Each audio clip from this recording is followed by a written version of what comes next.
Hello friends.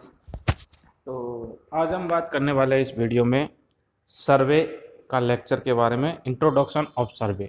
सर्वे basically होता क्या है उसके बारे में देखेंगे, और कितने टाइप की सर्वे होती है, और सर्वे करने में कौन कौन से एरर आते हैं, तो उस चीज़ को डिस्कस करेंगे इस वीडियो के अंतर्गत। तो चलिए स्टार्ट करते हैं। सबसे पहले जान लेते हैं कि सर्वे होता क्या है। सर्वे एक आर्ट है, एक कला है जिसमें किसी पॉइंट की रेस्पेक्टिव लोकेशन देखी जाती है। किसी पॉइंट के सापेक्ष लोकेशन मेजर की जाती है। अब ये पॉइंट या तो अर्थ के ऊपर हो सकता है, या अर्थ के नीचे हो सकता है, या अर्थ सरफेस पे होता है।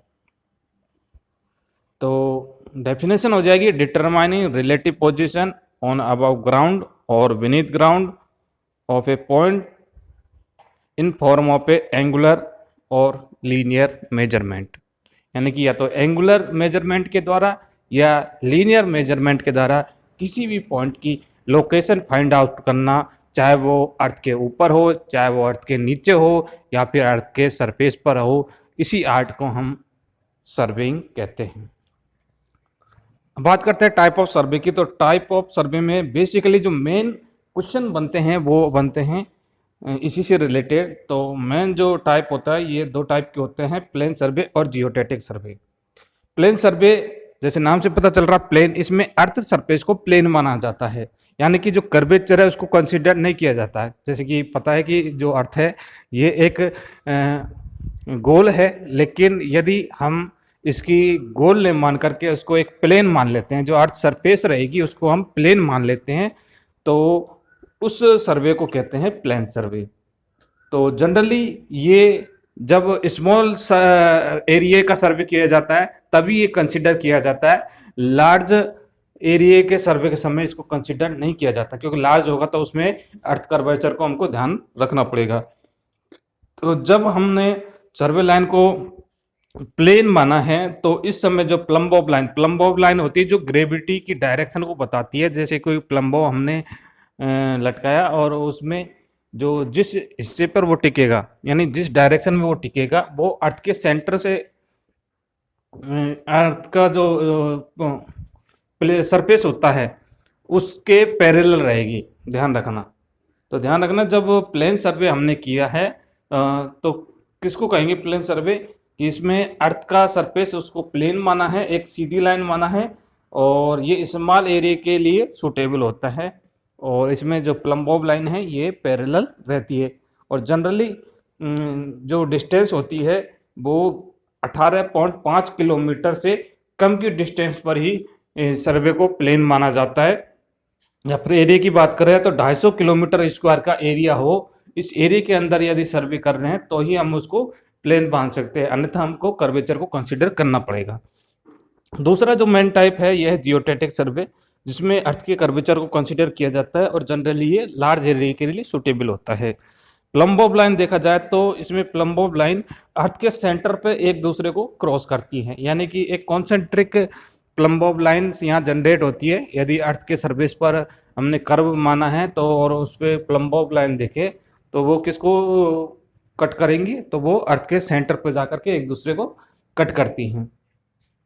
और जनरली ये देखा गया कि 18.5 किलोमीटर की बात करें तो उसमें जो सीधी कोड होता है, जैसे कर्व की बात की है मैंने अभी, तो कर्व यदि हमारा 18.5 किलोमीटर है, तो यदि इसको कर्व को कंसिडर नहीं करके और एक सीधी लाइन यदि हम इसको कंसिडर करते हैं, तो उनमें जो डिफरेंस आता है वो 1.52 सेंटीमीटर का डिफरेंस आता है। यानी कि प्लेन की बात करें तो प्लेन में और जो कर्व में जो डिफरेंस आएगा वो 1.52 सेंटीमीटर का आएगा। और कब आएगा, जब हमने आर्च लिया है 18.5 किलोमीटर का। तो ये आपको ध्यान में रखना है, एक बार एसएससी के एग्जाम में ये प्रश्न भी पूछा जा चुका है। अब और भी बात कर लेते हैं डिफरेंट टाइप ऑफ सर्वे की। जैसे कि लैंड सर्वे हुआ, लैंड सर्वे में हम क्या लैंड की इंफॉर्मेशन प्राप्त करते हैं, और लैंड सर्वे के अंतर्गत हमारे पास 3 सर्वे आती है, जिसमें पहला है टोपोग्राफिक सर्वे, दूसरा कैडेस्ट्रल सर्वे और तीसरा सिटी सर्वे।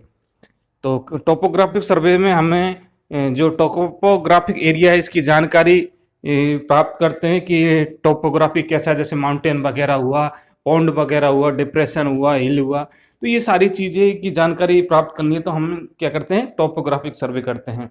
दूसरा है कैडेस्ट्रियल सर्वे। कैडेस्ट्रियल सर्वे में हम प्रॉपर्टी लाइन का मेजरमेंट करते हैं कि कोई भी बिल्डिंग वगैरह बनवानी है तो उसमें जो लाइन है उनका जो फिक्स एरिया है उस लाइन को मेजर करते हैं कैडेस्ट्रियल सर्वे में।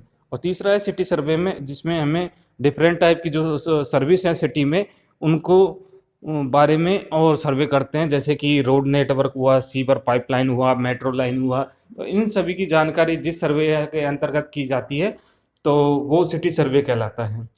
इसके अलावा और भी सर्वे हैं, जैसे हाइड्रोग्राफिक सर्वे। हाइड्रोग्राफिक में क्या है, अंडर वाटर फीचर के बारे में जानकारी ली जाती है। और एस्ट्रोनॉमिकल सर्वे में हमें जो स्टार और प्लांट है इनकी पोजीशन का अध्ययन किया जाता है। तो ये डिफरेंट टाइप की सर्वे आपको ध्यान में रखनी है। बात करते हैं प्रिंसिपल ऑफ सर्वे का।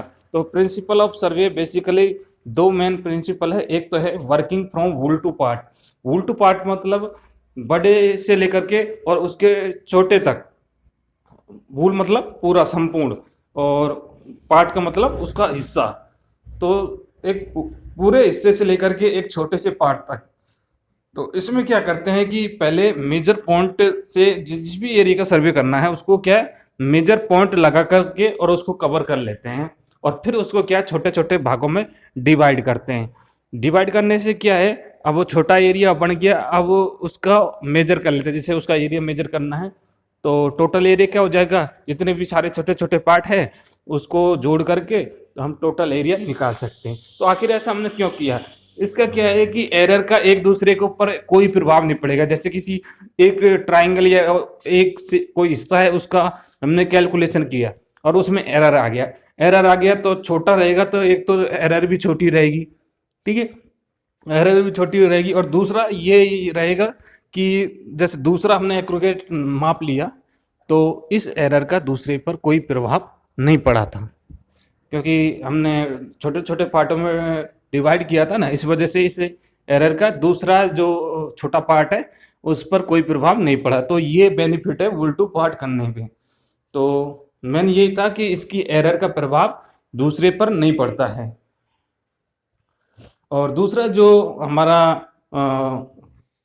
प्रिंसिपल है ये है location of a point with respect to two reference point. यानी कि दो बिंदुओं को रेफरेंस मान करके हम तीसरा बिंदु को स्टैब्लिश करना है, यानी उसको बताना है कि वो तीसरा बिंदु इससे दो पॉइंट के रेस्पेक्ट में कहाँ पर होगा। जैसे कि यदि कोई हम सर्वे करते हैं जिसमें दो पॉइंट बता दिया और तीसरे की हमको लोकेशन बतानी होती है, तो ये कई प्रकार से हम कर सकते हैं। चेन सर्वे के द्वारा हम कर सकते हैं। जैसे चेन सर्वे में क्या किया, एक पॉइंट से कोई डिस्टेंस दे रखी है, भाई पॉइंट ए और बी हमने मान लिया, और पॉइंट ए और बी हमने मान लिया, और दोनों की डिस्टेंस हमको दी है कि ए से मान लीजिए L2 डिस्टेंस पर कोई बिंदु है और बी से L1 डिस्टेंस पर कोई बिंदु है। तो हमने क्या किया, दोनों को नाप के और कोई ऐसा पॉइंट फाइंड आउट कर लिया जहाँ पर हमने तीसरा पॉइंट यानी सी स्थापित कर दिया। इसके अलावा ऑफसेट के द्वारा भी हम तीसरा बिंदु निर्धारित कर सकते हैं। जैसे कि कोई लाइन ए बी है, उस पर हमने दोनों को पर बेस लाइन खींचा, मतलब दोनों को एक कनेक्टिंग पॉइंट खींचा, और ये बताया गया कि कोई बिंदु ए से एक्स दूरी पर और कोई ऑफसेट डालो और उस ऑफसेट की कोई भी डिस्टेंस रहेगी इतनी दूरी पर, और कोई पॉइंट सी है तो उसका लोकेशन भी हम फाइंड आउट कर सकते हैं।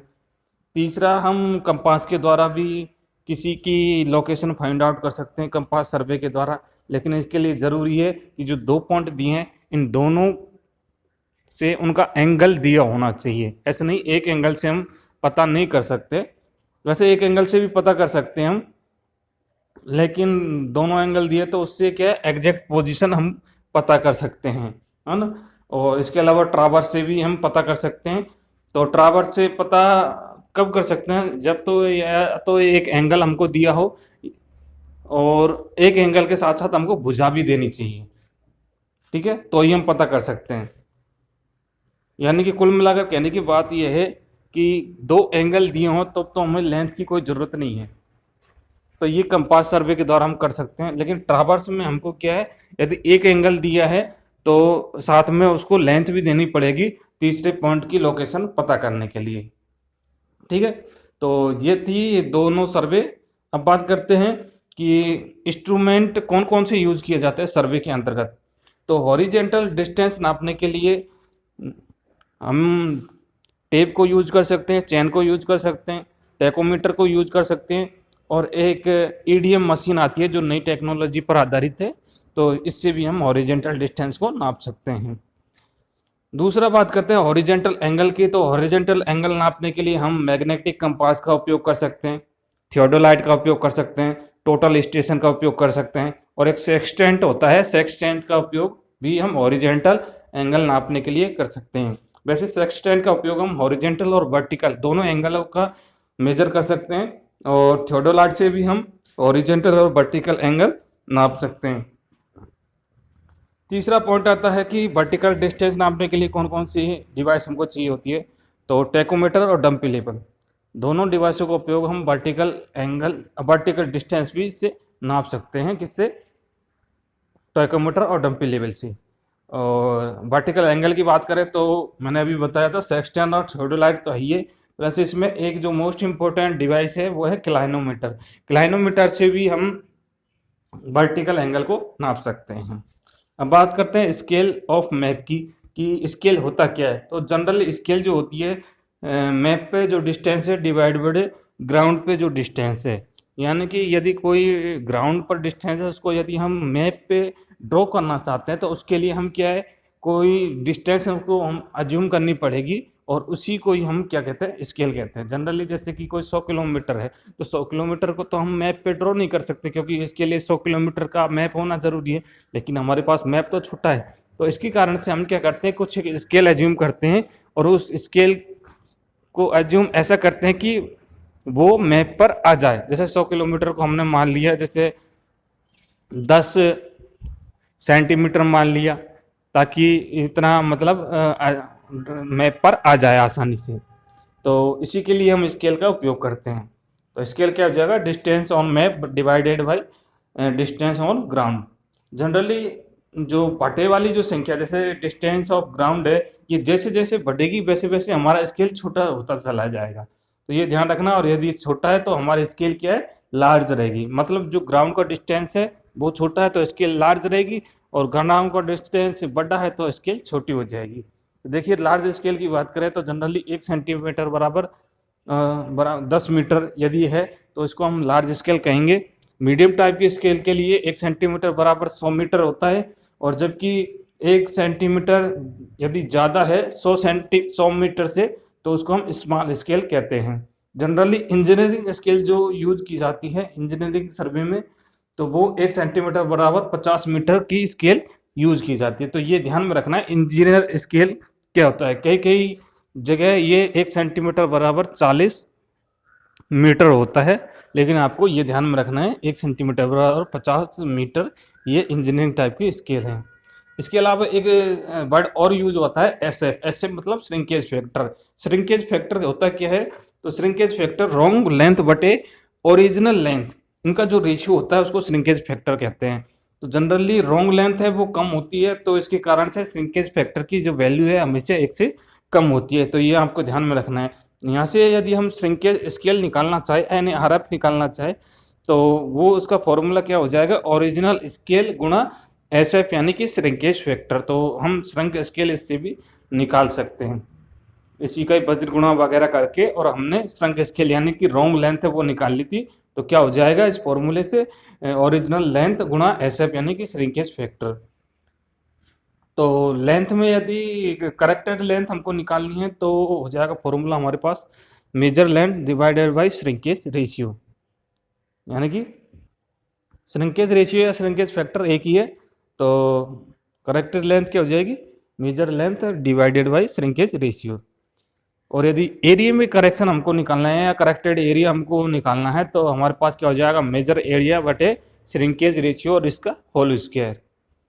ऐसे ही यदि कोई डिस्टेंस मापने में कोई एरर वगैरह आ रही है तो उसमें भी हम रॉन्ग एरर या करेक्टेड एरर निकाल सकते हैं। जब हमको चेन में एरर दे रखी है या नापने में कोई एरर आई है तो ये वैल्यू दे रखी हैं, तो हम एरर कैसे निकालते हैं? तो इसके लिए फॉर्मूला है रॉन्ग इंटू रॉन्ग बराबर करेक्ट इंटू करेक्ट, यानी कि रॉन्ग लेंथ और रॉन्ग स्केल इसका गुणा बराबर होना चाहिए करेक्ट लेंथ और करेक्ट स्केल का गुणा।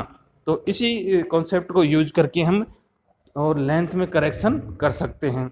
यदि एरिया में करेक्शन हमको निकालना है तो फॉर्मूला हमारे पास बन जाएगा, सिर्फ इतना सही फॉर्मूला बनेगा कि जो स्केल है इसका स्क्वायर हो जाएगा, बाकी सेम एज इट इज रह जाएगा।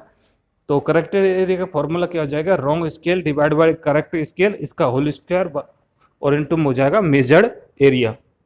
ऐसे ही वॉल्यूम में भी हम और करेक्शन निकाल सकते हैं। तो वॉल्यूम करेक्टेड वॉल्यूम क्या हो जाएगा? Wrong scale divided by correct scale और इसका होल क्यूब। ध्यान रखना एरिया में तो स्क्वायर आएगा और वॉल्यूम में क्यूब आता है और इनटू में आ जाएगा मेजर्ड वॉल्यूम। अब बात करते हैं टाइप ऑफ स्केल की, स्केल कितने टाइप की होती है?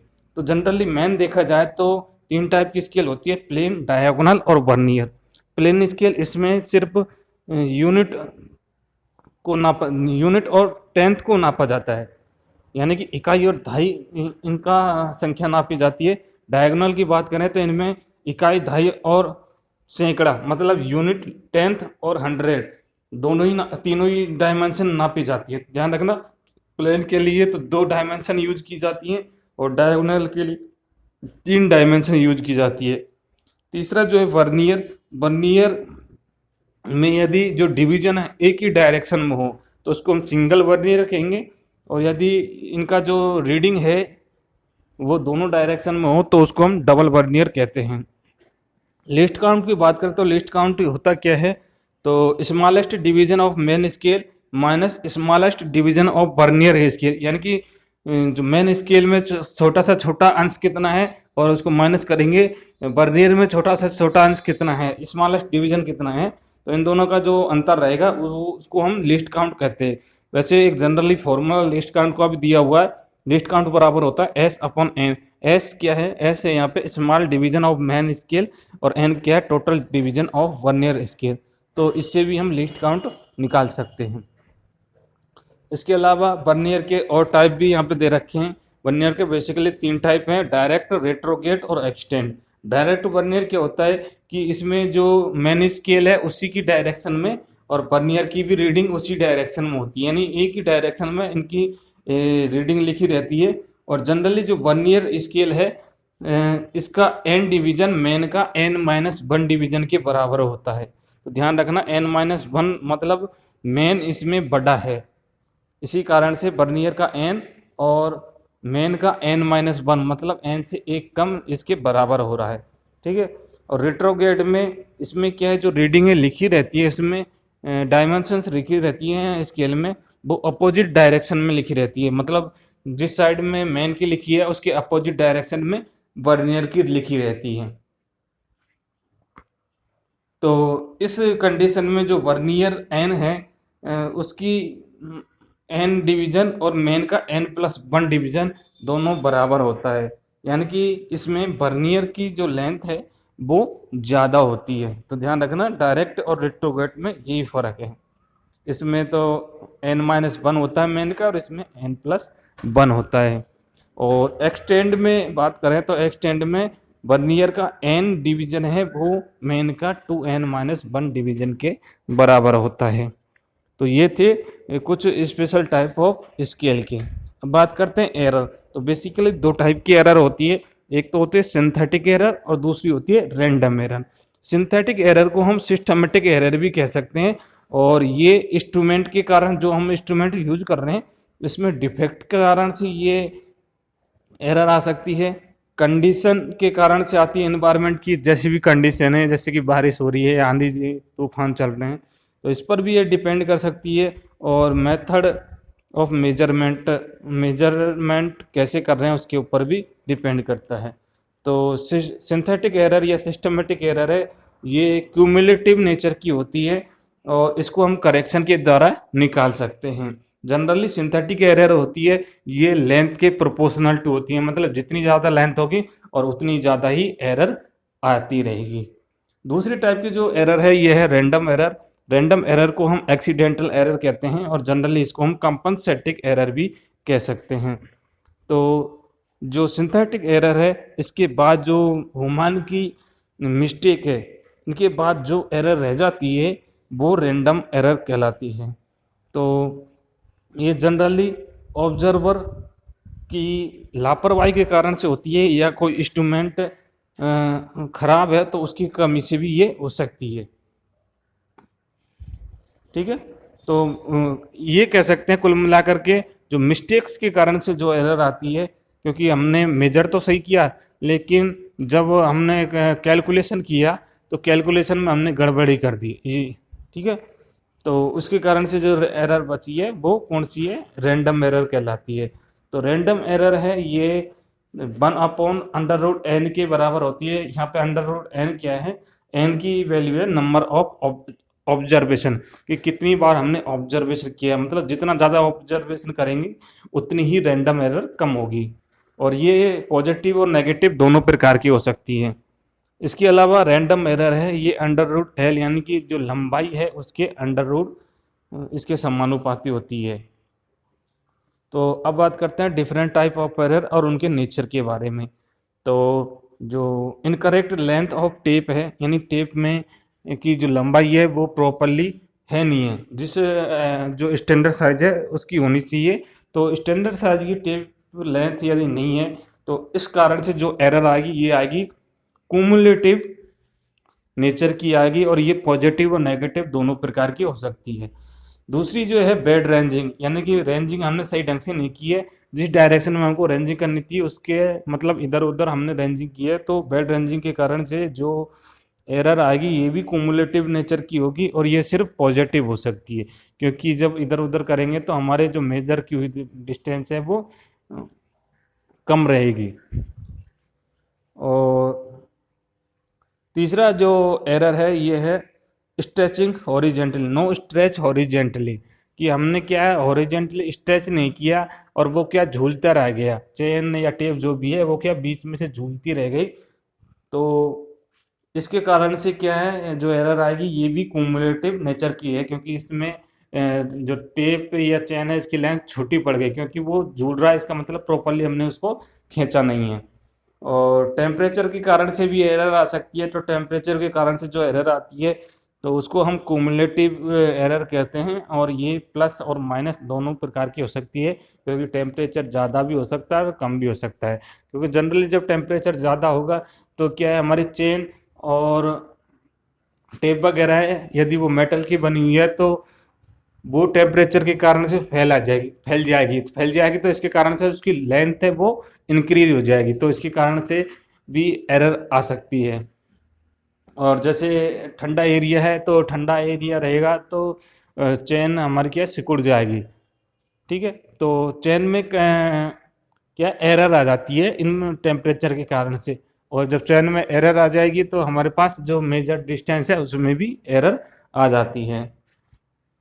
इसके अलावा वेरिएशन ऑफ पुल यानी कि खींचने पर भी और एरर आ सकती है, और ये कंपनसेटिव टाइप की एरर होती है। जो पुल के कारण से जो एरर होती है वो कंपनसेटिव टाइप की होती है, और ये पॉजिटिव भी हो सकती है और नेगेटिव भी हो सकती है। क्योंकि पॉजिटिव ज़्यादा खींच लिया तो वो जो लेंथ है जिस दूरी पर हमको नापनी है उससे ज़्यादा ये खिंच जाएगी, और यदि हमने कम खींचा, स्टैंडर्ड जो पुल होता है उससे कम फोर्स हमने लगाया खींचने पर, तो हमारी जो डिस्टेंस है वो कम रहेगी।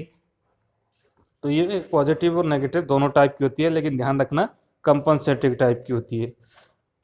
सैग के कारण से जो एरर आती है ये कुमुलेटिव टाइप की होती है, और ये हमेशा पॉजिटिव होती है। तो ध्यान रखना है जब भी हम जो लेंथ मेजर कर रहे हैं और उसके कारण हमारी जो हम नाप रहे हैं वो छोटी पड़ रही है लेंथ, जैसे कि चेन की लंबाई छोटी पड़ रही है और जिस डिस्टेंस पर हम मेजर कर रहे हैं वो बढ़ रही है, तो इसके कारण से जो एरर आएगी वो कुमुलेटिव नेचर की रहेगी और पॉजिटिव भी रहेगी। और इसके अलावा जो टेपिंग की लेंथ है इसकी मार्किंग करने में यदि हमने एरर कर दी तो ये भी कंपनसेटिव टाइप की एरर कहलाती है। या तो हमने जहाँ पर लेंथ आई है उससे आगे मार्क कर दिया, या उससे पीछे कर दिया, तो यहाँ पे पॉजिटिव और नेगेटिव दोनों टाइप की एरर आ सकती हैं। तो ये कंपनसेटिव टाइप की एरर है, क्योंकि ये आदमी की गलती से हुई है, व्यक्ति या ऑब्जर्वर की गलती से हुई है। तो यहाँ पे आप देख पा रहे होंगे कि सिर्फ दो एरर, जैसे कि वेरिएशन ऑफ पुल और मार्किंग टेप लेंथ, ये दोनों कंपनसेटिव टाइप की है। बाकी इसके अलावा जो भी एरर हैं ये सारी की सारी क्युमुलेटिव टाइप की होती है, क्योंकि ये क्या है, ह्यूमन की गलती से हो रही है। जैसे टेम्परेचर हुआ, ये तो इन्वायरमेंट की कंडीशन से थी, लेकिन जैसे पुल की बात है तो ये ह्यूमन की गलती के कारण से, क्योंकि आदमी ने इसको प्रॉपरली खींचा नहीं था।